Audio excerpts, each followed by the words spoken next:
పవన్ కళ్యాణ్ గారి OG movie మీ ఊహలకు అందని విధంగా ఉండబోతుందంట. వరుణ్ తేజ్ గారి మట్కా మూవీ ఉంది కదా, నిన్న టీజర్ లాంచ్ చేశారు. ఆ ఈవెంట్లో వరుణ్ తేజ్ గారు ఓజీ మూవీ గురించి అయితే ఒక అప్డేట్ ఇచ్చారు.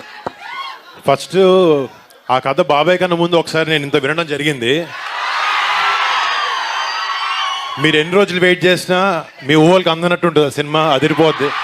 సో బాబాయ్ బిజీగా ఉన్నారు కాబట్టి కొంచెం టైం పడుతుంది, మీరు కూల్గా వెయిట్ చేస్తే అయిపోతుంది. Thank you. అండ్ అలాగే మట్కా మూవీ డైరెక్టర్ ఉన్నారు కదా, ఆయన ఓజీ మూవీ గురించి అయితే ఒక అప్డేట్ ఇచ్చారు. 4 daysలో అయితే షూటింగ్ అయితే కంప్లీట్ అవబోతుందంట. సో మంచి సినిమా అయితే రాబోతుందని ఆయన అయితే చెప్పారు. ఓజీ ఇంకా 4 రోజులే షూటింగ్ ఉందబ్బా, 4 రోజులే అయిపోతుంది, వస్తుంది, తయారవుతుంది.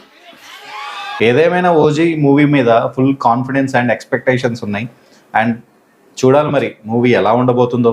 ఓజీ మూవీ డైరెక్టర్ మీకు తెలిసిందే కదా, సుజిత్ గారు. Saaho movie director. Saaho cinema నాకు చాలా ఇష్టం, సూపర్ ఉంటుంది. ఎలివేషన్స్ కానీ యాక్షన్ సీక్వెన్సెస్ మాత్రం అద్దరిపోతాయి. అండ్ డైరెక్షన్ చాలా బాగుంటుంది. అండ్ సుజిత్ గారు పవన్ కళ్యాణ్ గారి ఫ్యాను, మీ అందరికి తెలిసిందే.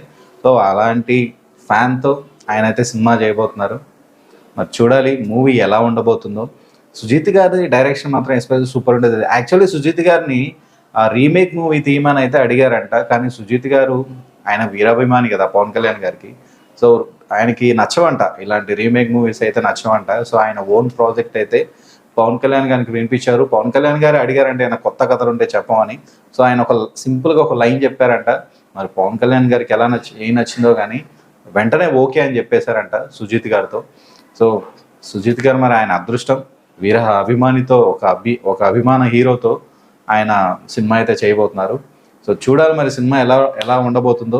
చాలామందికి ఓజీ మీద ఫుల్ కాన్ఫిడెన్స్ ఉంది, సినిమా మాత్రం చాలా బాగుంటుందని. అండ్ అందరు అలాగే అంటున్నారు, సినిమా చాలా మంచిగా ఉండబోతుంది. అండ్ తమన్ గారు కూడా రీసెంట్గా చెప్పారు వేరే లెవెల్లో ఉండబోతుంది ఓజీ మూవీ అని. ఆ మూవీకి ఆయన మ్యూజిక్ డైరెక్టర్. మరి చూద్దాం మూవీ ఎలా ఉండబోతుందో.